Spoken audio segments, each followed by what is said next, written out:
দর্শকবিন্দু, এটা ফেনী শহরের একটি দৃশ্য। এখানে ছাত্রদের জন্য কোনোভাবেই ছাত্রলীগরা দাঁড়াতে পারলো না। সাধারণ শিক্ষার্থীদের সাথে তারা পেরে উঠতে পারলো না। শুধুমাত্র ছাত্রলীগই না, এখানে পুলিশদেরও কোনো ভূমিকাই ছিল না যে তারা ছাত্রদের রুখে দাঁড়াবে। এখানে ছাত্রদের পাশাপাশি বিভিন্ন বয়সী মানুষ আছে যারা আন্দোলনের সাথে যোগদান দিয়েছেন।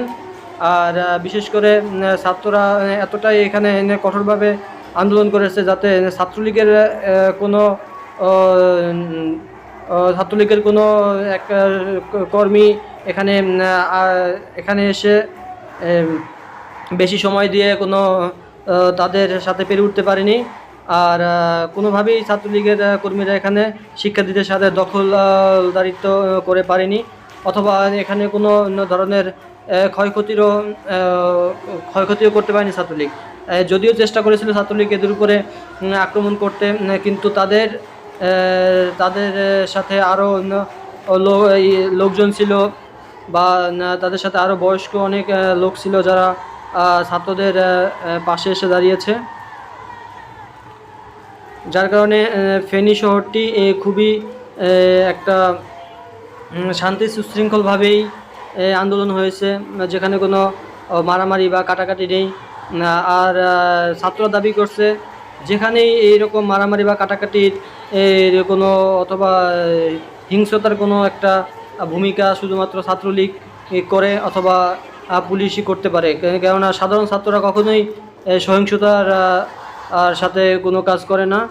এমনকি তাদের কাছে কোনো ভারী কোনো অস্ত্র নেই যে তারা কোনো সহিষ্ণু পথে যাবে। তারা একটা শান্তিপূর্ণ আন্দোলন চাইছে, এমনকি তারা শান্তিপূর্ণ আন্দোলনই করতেছে। তো ফেনী শহরে দেখতেই পাচ্ছেন বন্ধুরা যে অনেক লোকের সমাগম।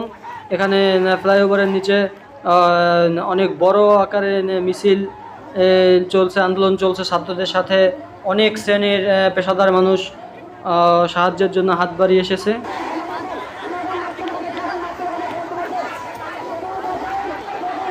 আমরা দেখতে পাচ্ছি এখানে লাখো লাখো জনতা, যাদের মুখে একটাই স্লোগান যে তারা শুধুমাত্র এখন কোঠা আন্দোলন নিয়েই পড়ে নেই। তারা সকল ধরনের আন্দোলন, তাদের যে দাবিগুলা মেনে নেওয়ার কথা বলল, অথবা এখন আর শুধু কোনো দাবিই নেই, তারা শুধুমাত্র একটাই জিনিস চায় যে সরকারের পতন। আসলে সরকারের পতনটাই তাদের এখন মেইন দাবি। কেননা তারা মনে করে যে এই সরকার থাকায় অথবা তারা কোনোভাবেই সেভ নেই, এমনকি ঘরে বসেও কোনো শিশু সেভে থাকতে পারেনি এরকম। আর যার কারণে তারা সরকারের পতনের জন্য এরকম একটা আন্দোলনের ডাক দিয়েছে।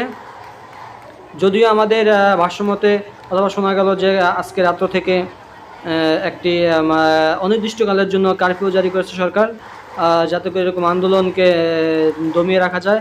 কিন্তু ছাত্ররা কখনোই তাদের আন্দোলন দমিয়ে রাখবে না, তারা তাদের আন্দোলন চালিয়ে যাবে। এখন দেখা যাবে যে ভবিষ্যতে এই আন্দোলনের কী রূপ নিতে পারে।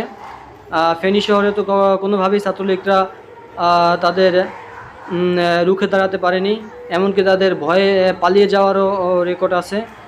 যার কারণে ফেনীদের যে আন্দোলনটি সফল আন্দোলন বলে গণ্য করা হয়। দর্শক বন্ধুরা, ফেনী থেকে এই ছিল আজকের আন্দোলনের সর্বশেষ সংবাদ।